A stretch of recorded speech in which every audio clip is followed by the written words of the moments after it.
Oi, gente, tudo bem? Eu sou Bianca Campelo, esse é o Literarizando e esse é mais um vídeo da série da leitura comentada de Quincas Borba. Se os vídeos dessa série estão te ajudando na leitura desse romance do Machado, deixa aqui um like, comenta, compartilha, para que o vídeo também possa chegar a mais pessoas e ajudar mais gente que está fazendo a leitura de Machado de Assis. No vídeo passado, a gente ficou na apresentação ali do Camacho, um novo amigo que entra na vida do Rubião. A gente viu que esse é um personagem com uma conexão muito profunda ali com o ambiente político desse período. E a gente ficou também com a notícia de que o Rubião está querendo ir para Minas Gerais, o que surpreendeu bastante o Palha. E aí, então, a gente vai retomar agora a leitura com essa conversa entre o Camacho, o Palha e o Rubião sobre essa história do Rubião ir para Minas Gerais. Então vamos lá, capítulo 59. Sim, mas eu preciso ir a Minas, teimou o Rubião. Para quê? Perguntou Camacho. Palha fez-lhe igual pergunta. Para que iria a Minas, salvo se era negócio de pouco tempo? Ou já estava aborrecido da corte? Não, aborrecido não estou, ao contrário. Ao contrário, gostava muito dela, mas a terra natal, por menos bonita que seja, um lugarejo, dá saudade a gente, ainda mais quando a pessoa veio de lá, homem. Queria ver Barbacena. Barbacena era a primeira terra do mundo. Durante alguns minutos, Rubião pôde subtrair-se à ação dos outros. Tinha a terra natal em si mesmo. Ambições, vaidades da rua, prazeres efêmeros, tudo cedia ao mineiro saudoso da província. Se a alma dele foi alguma vez dissimulada e escutou a voz do interesse, agora era a simples alma de um homem arrependido do gozo e mal acomodado na própria riqueza. Esse parágrafo aqui está seguindo ali os pensamentos do Rubião, né, em discurso indireto livre, e a gente tem essa oposição muito antiga na história do imaginário literário, veio de lá desde o arcadismo, de que na corte, no ambiente da cidade, você tem esse espaço de vaidades, de gostos que são supérfluos e em que você não tem a verdadeira felicidade. A verdadeira felicidade estaria no campo, no interior, e no caso de Rubião estaria em Barbacena. E nesse momento em que essa alma que não saiu de Barbacena, você pode tirar o homem de Barbacena, não tira Barbacena do homem, Rubião consegue também escapar à influência dos outros homens, principalmente aqui, nesse contexto, a influência de Palha e de Camacho. Palha e Camacho olharam um para o outro. Esse olhar foi como um bilhete de visita, trocado entre as duas consciências. Nenhuma disse o seu segredo, mas viram os nomes no cartão e cumprimentaram-se. Sim, era preciso impedir que Rubião saísse. Minas podia retê-lo. Concordaram que lá fosse, mas depois de alguns meses. E talvez o Palha fosse também. Nunca vir a Minas seria excelente ocasião. O senhor? Perguntou Rubião. Sim, eu. Há muito que desejo ir a Minas e a São Paulo. Olha, há mais de um ano estivemos vai e não vai. Sofia é companheira para essas viagens. Lembra-se quando nos encontramos no trem da Estrada de Ferro? Vínhamos de Vassouras, mas esse projeto de Minas nunca nos deixou. Iremos os três. Vassouras fica no Rio de Janeiro, tá, gente? Fica no estado do Rio. Rubião agarrou-se às eleições próximas, mas aqui interveio Camacho, afirmando que não era preciso, que a serpente devia ser esmagada cá mesmo na capital. Não faltaria tempo depois de ir matar saudades e receber a recompensa. E aí vamos entender agora essa intervenção do Camacho. Rubião está dizendo que precisa voltar para Minas por causa das eleições, porque ele quer ir votar lá nas eleições provinciais. E Camacho está dizendo que não precisa, que é aqui na capital que você vai esmagar a serpente, ou seja, a queda ali que ele quer que aconteça do Partido Conservador para o Partido Liberal assumir o poder. Ele está dizendo que Rubião não precisa ir para Minas Gerais para fazer com que isso aconteça. E aí a gente tem que se questionar qual é a intenção do Camacho em Rubião ficar. Palha, a gente pode conjecturar, né, pode estabelecer a hipótese de que é medo do Rubião cobrar a dívida. A gente sabe que o Palha está devendo uma graninha ali para o Rubião.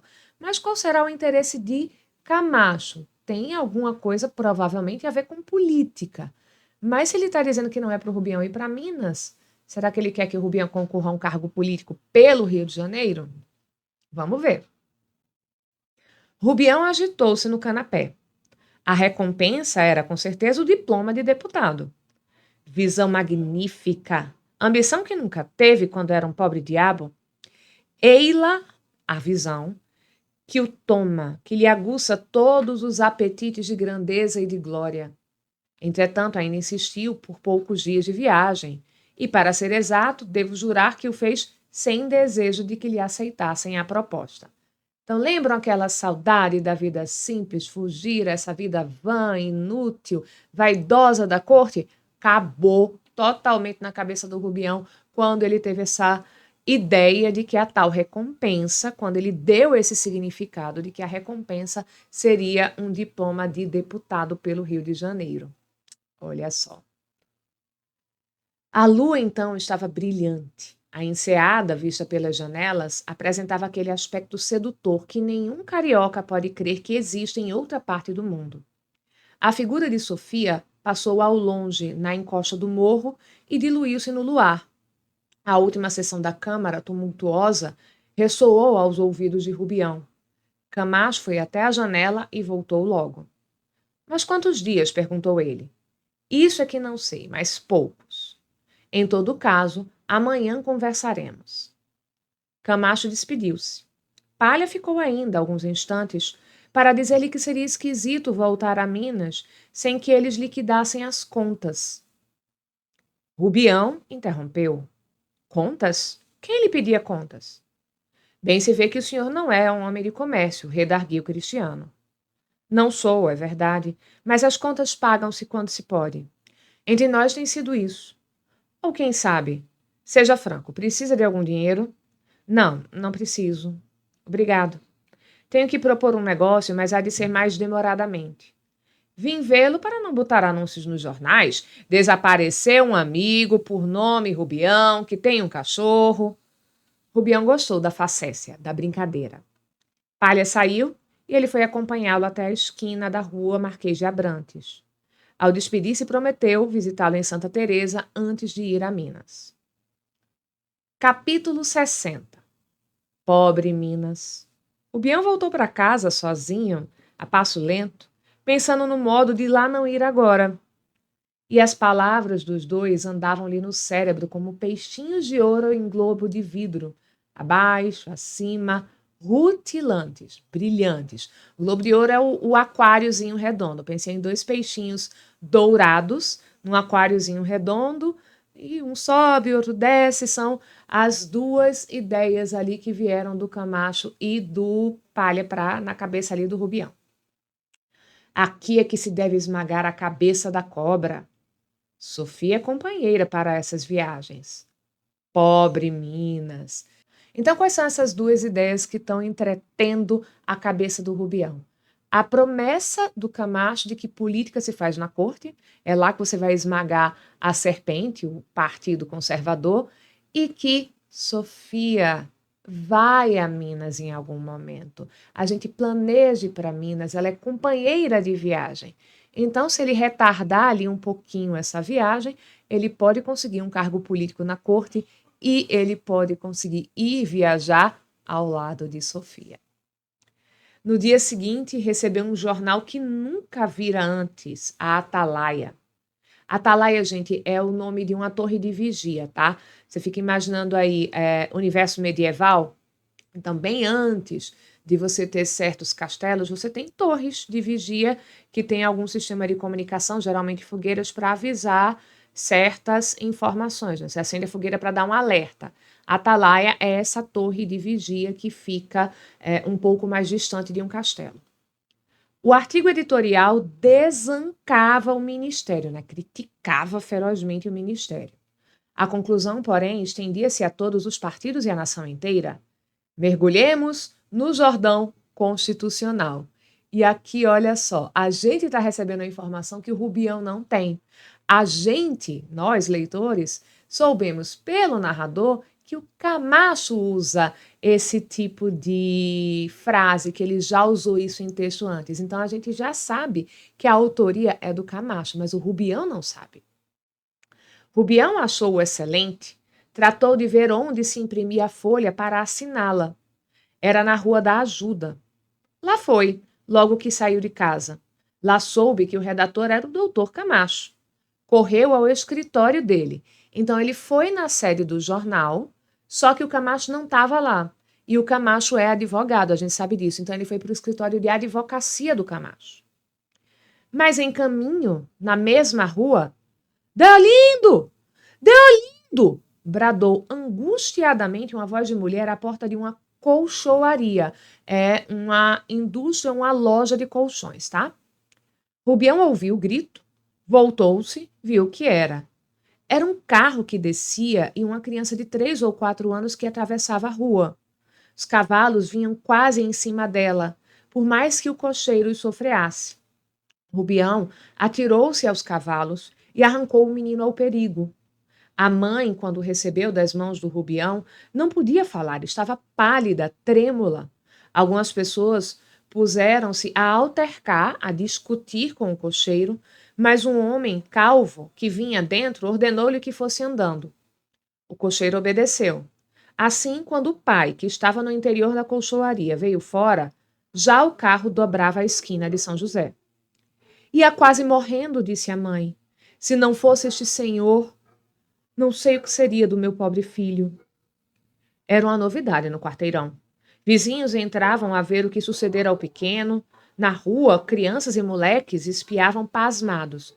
Você está vendo aqui que tem uma diferença entre crianças e moleques?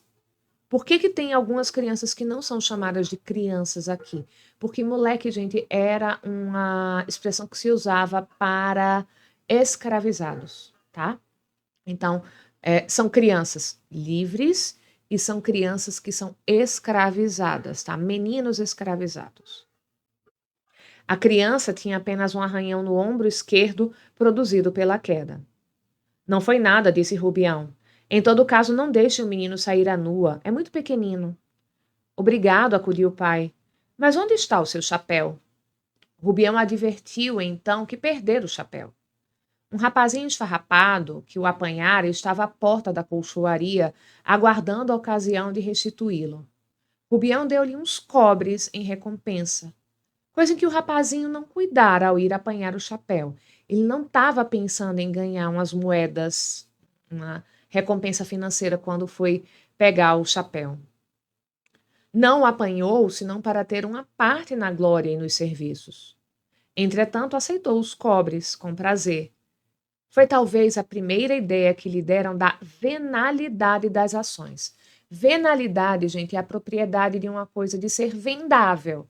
É a ideia aqui que ações podem ser feitas com o objetivo de você ter uma recompensa financeira. Então, esse gesto do Rubião de dar essa recompensa em dinheiro para esse menino trouxe para ele essa primeira noção de que, olha, tem coisas que a gente faz não de maneira desinteressada, tem coisas que a gente faz pensando em receber um dinheiro. Mas espere, tornou o colchoeiro, o senhor feriu-se? Com efeito, a mão do nosso amigo tinha sangue, um ferimento na palma. Coisa pequena, só agora começava a senti-lo. A mãe do pequeno correu a buscar uma bacia e uma toalha, apesar de dizer o Rubião que não era nada, que não valia a pena. Veio a água. Enquanto lavava a mão, o colchoeiro correu à farmácia próxima e trouxe um pouco de arnica, né, para tratar o ferimento. Rubião curou-se, atou o lenço na mão.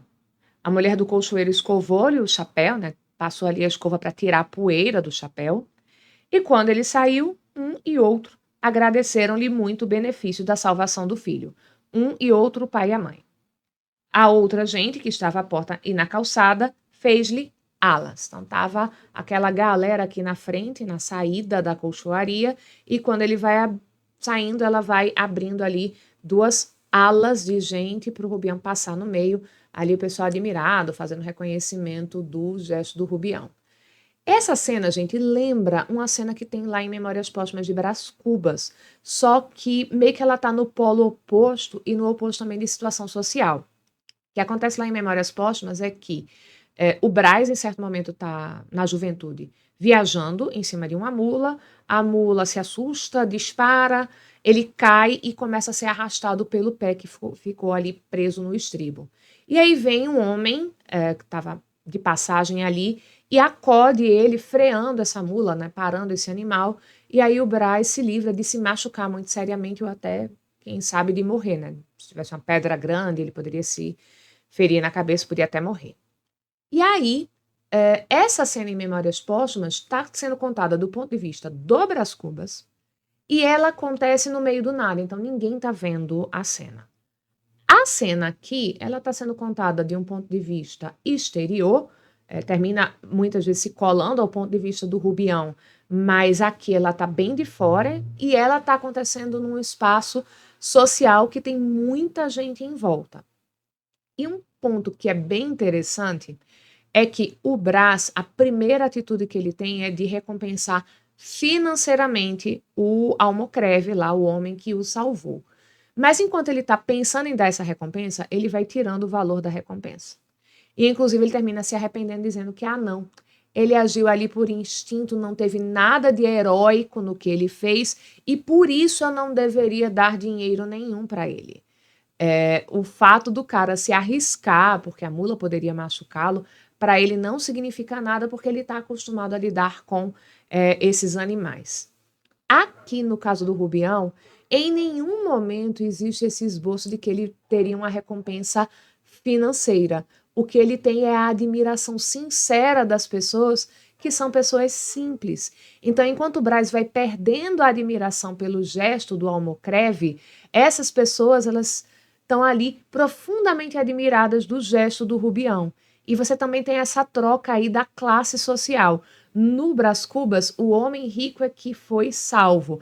Aqui, o Rubião, que é o cara que, nesse momento, é um homem rico, né? Ele não foi a vida toda, mas nesse momento ele foi lá e salvou o menininho, que é de uma família mais humilde ali, de gente livre, que tem seu próprio negócio, mas que tem que trabalhar para sobreviver. É um paralelo bem interessante esse que a gente vai ter entre os dois livros.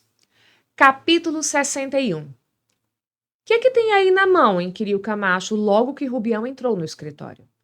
Rubião narrou o incidente da Rua da Ajuda. O advogado fez-lhe muitas perguntas sobre a criança, os pais, o número da casa, mas o próprio Rubião pôs termo às respostas. Ele mesmo encerrou aquela conversa. Não sabe ao menos o nome do pequeno? Ouvi chamar de Olindo. Vamos ao que importa. Venho assinar a sua folha. Recebi um número e quero contribuir para. Camacho acudiu que não precisava de assinaturas. Em assinaturas a folha ia bem. O que ela precisava era de material tipográfico e desenvolvimento no texto. Ampliar a matéria, pôr-lhe mais noticiários, variedades, tradução de algum romance para o folhetim, movimento do porto, da praça, etc. Tinha anúncios, como viu.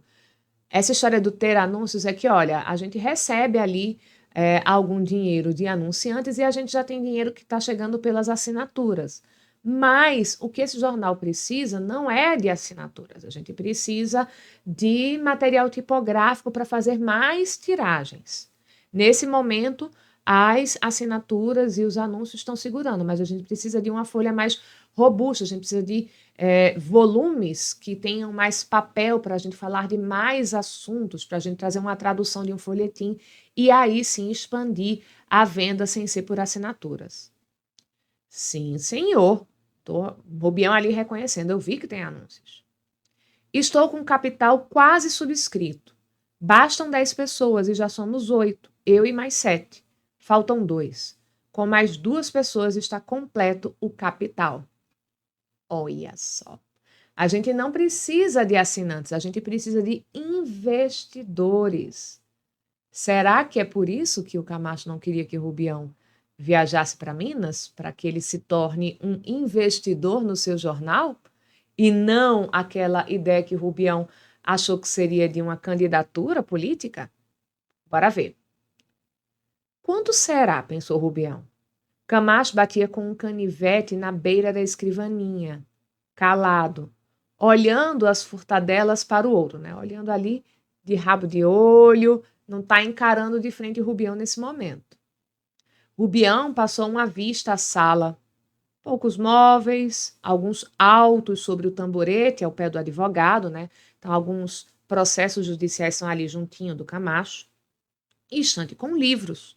Lobão, Pereira Souza, Dalós. Gente, são todos esses nomes de juristas. O Lobão e o Pereira Souza são os juristas portugueses, o Dalós um jurista francês. Então, são os livros de direito que o Camacho costuma consultar. Ordenações do Reino é o Código Civil de Portugal, tá? Um retrato na parede diante da escrivaninha. Conhece? Disse Camacho, apontando para o retrato. Não, senhor. Veja se conhece. Olha só, veja se conhece, ele está insistindo. É alguém que o Rubião deveria conhecer, ele deveria estar reconhecendo a pessoa desse retrato. Não posso saber.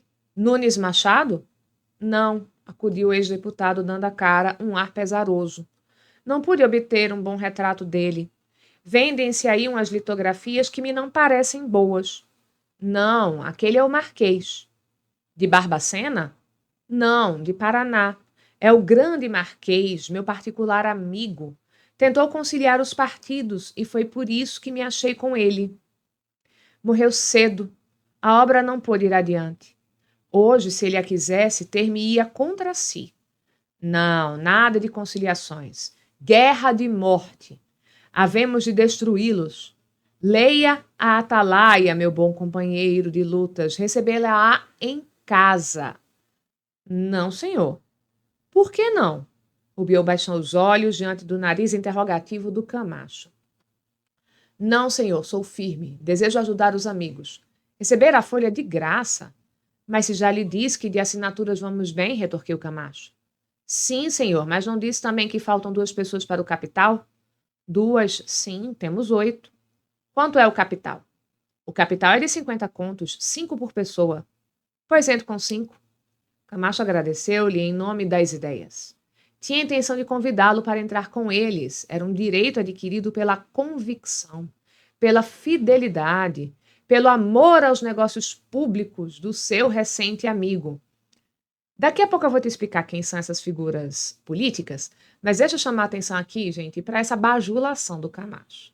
Camacho está dizendo que ia de todo jeito já convidar o Rubião a participar ali do jornal por causa da sua convicção, pela fidelidade que ele tem, o amor à participação, à vida política do país. Acontece que o Rubião não conseguiu reconhecer a figura ali do retrato, e ele deveria ser capaz de reconhecer se ele fosse uma pessoa com um mínimo ali de lastro político, de realmente interesse nos negócios políticos, porque aquela é a imagem do Marquês do Paraná. E como eu adiantei no vídeo anterior, o Marquês do Paraná foi a figura política talvez mais importante dessas décadas, por ser ali primeiro-ministro de Dom Pedro 2 vezes. Ele é essa figura que tentou a conciliação do Partido Conservador e do Partido Liberal. Era para o Rubião, se ele fosse realmente interessado nos negócios públicos, ser capaz de reconhecer a imagem do Marquês do Paraná. Uma vez que espontaneamente se alistou, pedia-lhe que o desculpasse. Mostrou-lhe a lista dos outros. Camacho está ali mostrando quem são os outros sócios. Camacho era o primeiro. Entrava com a folha, o material existente, as assinaturas e o trabalho hercúleo, trabalho de Hércules. Ia a emendar-se, ele pensou em se corrigir, não chamar o trabalho de hercúleo, mas repetiu corajosamente, trabalho hercúleo. Podia dizer que o era, sem deslustre, sem desonra, nem mentira. Esganou cobras em criança. Já agora era um vício, gostava da luta, morreria nela, envolvido na bandeira. Então ele começou lá a discursar. Vamos lembrar que uma das coisas que se fala sobre o Hércules, que seria o seu primeiro grande feito, é ele ainda no berço esganar 2 cobras que teriam sido mandadas ali para matar o Hércules, a esposa de Zeus, Juno, manda essas 2 cobras, ele esgana as 2. E vamos lembrar que no capítulo anterior, o Camacho chamou o Partido Conservador de serpente. Aqui que a gente esmaga a serpente, é aqui que a gente vai vencer o Partido Conservador. Então, eu já consegui derrotar os meus inimigos políticos desde muito cedo, é o que o Camacho está fazendo aqui, falando com essa imagem aí dos trabalhos de Hércules. Aí vamos voltar ali para as figuras políticas que foram mencionadas nesse capítulo. O Nunes Machado, gente, foi um líder do Partido Liberal de Pernambuco e que participou da Revolução Praieira, que aconteceu entre 1848 e 1850. Uma revolução liberal que aconteceu em Pernambuco, tentando ali desbancar justamente os conservadores. Então, o Rubião, quando arrisca, será que esse é o Nunes Machado? É porque o Nunes Machado era uma figura importante do Partido Liberal, que é o partido do Camacho. Aí não é. Então ele vai arriscar ali que fosse o Marquês de Barbacena, que também foi uma figura política importante, mas o Rubião é incapaz de reconhecer a figura do Marquês do Paraná, que a gente já falou também no vídeo anterior. Então, essa parte toda aqui desse capítulo é mostrando como o Rubião está querendo se meter a uma discussão política, a participar da vida política, primeiro aqui pelo apoio ao Jornal do Camacho, mas ele não tem conhecimento político nenhum, porque ele não é capaz nem mesmo de reconhecer as figuras políticas que vão ser importantes na história do partido a quem ele quer dar apoio. Então, o capítulo está servindo para isso, para mostrar que, gente, vai dar errado. O Rubião não tem a possibilidade de ser realmente um político, porque ele não sabe nada de política, ele não consegue nem mesmo reconhecer a imagem do Marquês do Paraná. Capítulo 62. Rubião despediu-se. No corredor, passou por ele uma senhora alta, vestida de preto, com um arruído de seda e vidrilhos. O arruído aí é o barulhinho que faz o vestido dela por conta do som do movimento do corpo na seda e com os enfeites que são de vidrilhos. Então, gente, vejam que é um vestido chique, né? É um vestido de seda, que é um tecido caro, cheio de brilhos que são bordados aí, com esses vidrilhozinhos. É uma senhora chique que chegou aí no escritório do Camacho. Indo a descer a escada, ouviu a voz do Camacho, mais alta do que até então. Ó, senhora baronesa! No primeiro degrau parou.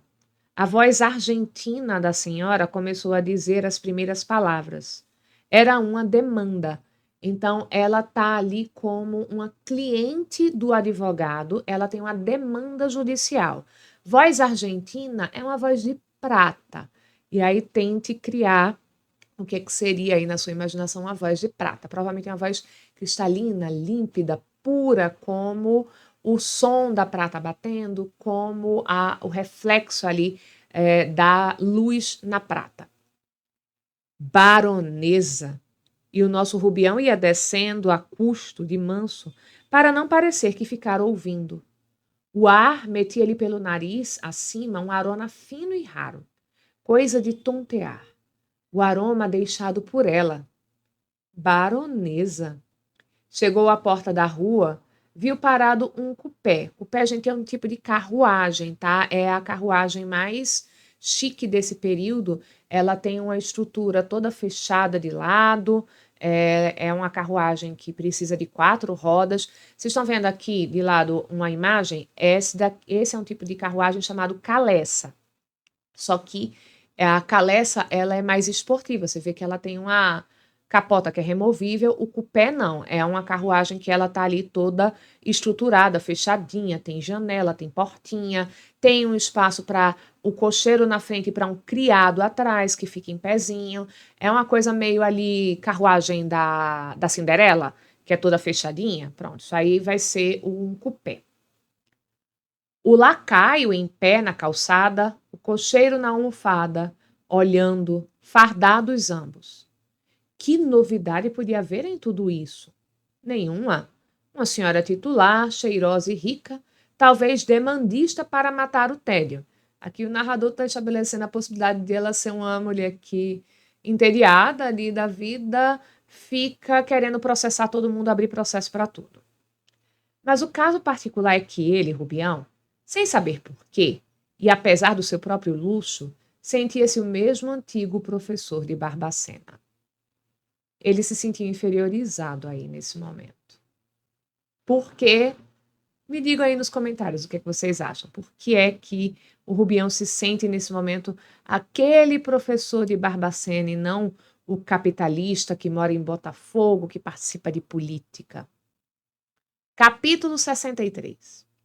Na rua, encontrou Sofia com uma senhora idosa e outra moça.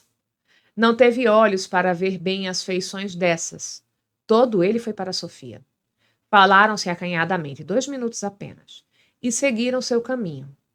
Rubião parou adiante e olhou para trás, mas as 3 senhoras iam andando sem voltar a cabeça. Depois do jantar, consigo, irei lá hoje? Reflexionou muito sem adiantar nada. Ora que sim, ora que não. Acharam-lhe um modo esquisito, mas lembrava-se que sorriu. Pouco, mas sorriu. Pôs o caso à sorte. Se o primeiro carro que passasse viesse da direita, iria.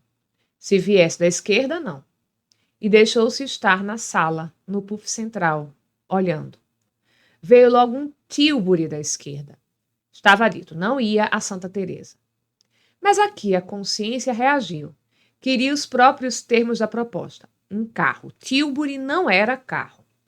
Devia ser o que vulgarmente se chama carro, uma Calesse inteira ou meia, ou ainda uma Vitória. A diferença, gente, dessas carruagens é a quantidade de rodas. A Calesse e a Vitória têm 4 rodas, o Tilbury tem apenas 2. Vou te deixar aqui a imagem de um Tilbury para você ver como ele é. O Tilbury, ele era quase que o mototáxi da época. Era um carro de aluguel, né? Uma carruagenzinha ali de aluguel. Geralmente apenas um passageiro, alguns podiam ser um pouquinho maiores, para 2 passageiros, mas geralmente um só. E às vezes, como vocês estão vendo aí na imagem, o cocheiro ele ia do lado de fora da capota, às vezes era uma capota para o cocheiro e também para o passageiro, tá? Então, o Tilbury é ali o carro rápido de aluguel, de apenas 2 rodas, mais desconfortável, bem para uma viagem rápida ali na cidade. O que o Rubião está chamando de carro são tipos de carruagens que vão ter necessariamente 4 rodas, como a Calessa que você está vendo aí de lado, tá? A Calessa e a Vitória são ali de 4 rodas. Daí a pouco, vieram chegando da direita muitas Calessas que voltavam de um enterro. Foi. Quem nunca, principalmente quando criança, faz esse tipo de recurso? Se passar agora um carro azul, eu faço isso, mas se o carro for vermelho, eu faço aquilo, né? Quem nunca teve aquela dúvida se manda ou não manda a mensagem para o crush, para a crush, e diz: se passar um carro da direita, eu mando, se não mandar. Se passar o carro na esquerda, eu não mando. O Rubião está fazendo a mesma coisa. Todo mundo já fez isso na vida. Não condenem o Rubião, não. Capítulo 64. Sofia deu-lhe a mão gentilmente, sem sombra de rancor. As 2 senhoras do passeio estavam com ela em trajes caseiros. Apresentou-as. A moça era prima, a velha era tia. Aquela tia da roça, autora da carta que Sofia recebeu no jardim, das mãos do carteiro, que logo depois deu uma queda. A tia chamava-se Dona Maria Augusta. Tinha uma fazendola, é uma fazenda pequena, alguns escravos e dívidas que lhe deixara o marido, além das saudades. Vejam que aqui no elenco das coisas que o marido deixou, as dívidas estão sendo apresentadas antes das saudades, tá, gente? A filha era Maria Benedita, nome que a vexava por ser de velha, dizia ela, mas a mãe retorquia-lhe que as velhas foram algum dia moças e meninas, e que os nomes adequados às pessoas eram imaginações de poetas e contadores de histórias. Maria Benedita era o nome da avó dela, da avó da Dona Maria Augusta, tá? Afilhada de Luís Vasconcelos, o vice-rei. Vice-rei, gente, era o nome que se dava para alguns governadores gerais que governavam em nome do rei nos territórios além-mar de Portugal. Dependendo ali da importância que essa pessoa tinha na corte, o rei dava o título para ele de vice-rei no lugar de governador geral, dependia ali do prestígio pessoal que essa pessoa tinha, tá? Luís de Vasconcelos teve título de vice-rei e ele governou de 1778 até 1790, tá? Que queria mais? Então, olha, é um nome importante. Era da minha avó, esse nome que eu lhe dei, e a minha avó era afilhada do governador-geral do Brasil, do representante do rei de Portugal no Brasil, lá no século XVIII. Você está querendo o que mais, menina? É um nome importante. Contaram isso ao Rubião sem que ela se vexasse. Sofia, ou por atenuar o caso ou por outro motivo, acrescentou que os mais feios nomes eram lindos, segundo a pessoa. Maria Benedita era lindíssimo. Não lhe parece? Acudiu voltando-se para Rubião. Deixa de caçoada, prima, acudiu Maria Benedita rindo. Olha Sofia tentando estimular Rubião a reconhecer Maria Benedita como uma moça bonita e elogiar a beleza de Maria Benedita. Acho que Sofia tem outro motivo. Vocês concordam? Deixem aí nos comentários. Podemos crer que a velha nem Rubião entenderam o dito. A velha porque começava a cochilar. Rubião porque afegava um cãozinho que tinham dado a Sofia. Pequeno, delgado, leve, buliçoso, olhos negros com um guizo ao pescoço. Mas, insistindo a dona da casa, ele respondeu que sim, sem saber o que era. Maria Benedita deu um muxoxo. Em verdade, não era uma beleza. Não lhe pedissem olhos que fascinam, nem dessas bocas que segredam alguma coisa ainda caladas. Era natural, sem acanho de roceira, e tinha um doner particular que corrigia as incoerências do vestido. Assim, Maria Benedita era bonita? Não, ela não era bonita. Ela não tinha olhos ou uma boca que chamam muita atenção, tá? Não era. O vestido dela é um vestido que está sendo apresentado como incoerente, então ela não se veste tão bem assim, mas ela tem duas qualidades aqui que são apresentadas ali, características positivas. Ela não tem o acanhamento típico ali das moças que cresceram no interior, sem contato com a corte, e ela tem um doner particular, ela tem uma elegância particular ali no jeito de sentar, nos gestos, já que não está na roupa, né? Nascera na roça e gostava da roça. A roça era perto, Iguaçu. De longe em longe vinha à cidade passar alguns dias, mas ao cabo dos 2 primeiros já estava ansiosa por tornar a casa. A educação foi sumária, ela não teve lá uma educação muito abrangente, foi resumida. Ler, escrever, doutrina, aqui doutrina, gente, é doutrina religiosa, tá? E algumas obras de agulha, ela sabe alguns tipos de trabalho de costura. Nos últimos tempos, ia em 19 anos, Sofia apertou com ela para aprender piano. A tia consentiu. Maria Benedita veio para a casa da prima e ali esteve uns 18 dias. Não pôde mais.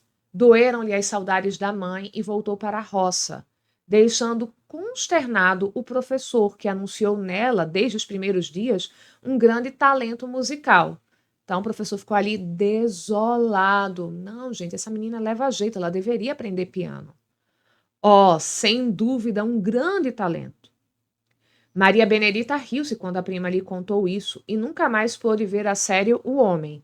Então, talvez ela não tivesse esse talento todo e o cara estava elogiando ali somente para ser gentil e tentar incentivar ela a continuar, porque ele estaria recebendo pelas aulas. Será que é isso? Às vezes, no meio de uma lição, deitava a rir. Sofia contraía as sobrancelhas a modo de ralho, né? A expressão de Sofia com as sobrancelhas é de alguém que vai brigar com o outro. E o pobre homem perguntava o que era, e de si mesmo explicava que havia de ser alguma lembrança de moça. E continuava a lição. Nem piano, nem francês.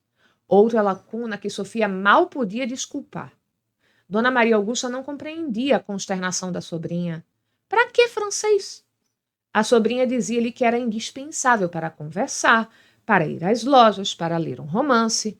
Então, gente, aqui a educação da moça de corte, ela exige que você tenha um mínimo conhecimento da língua estrangeira da época, que vai ser o francês, para você ter uma conversação de salão, para você não perder as referências do que está dizendo aí sobre o mundo.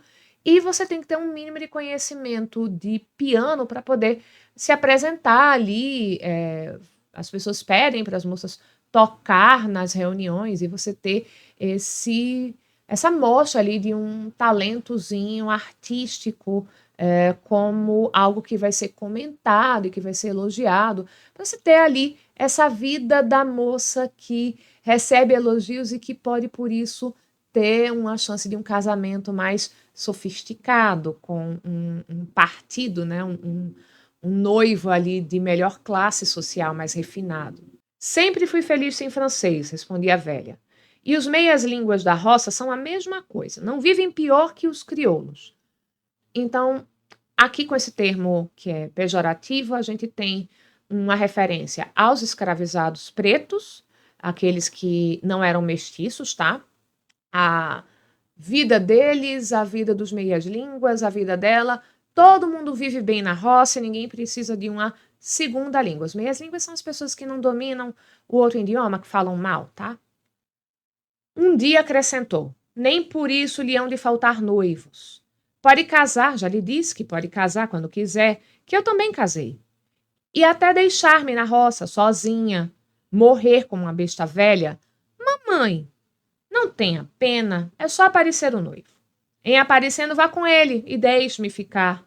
Olha, Maria José, o que fez comigo. Vivi lá pelo Ceará. Mas se o marido é juiz de direito, ponderava Sofia. Torto que seja, para mim é a mesma coisa.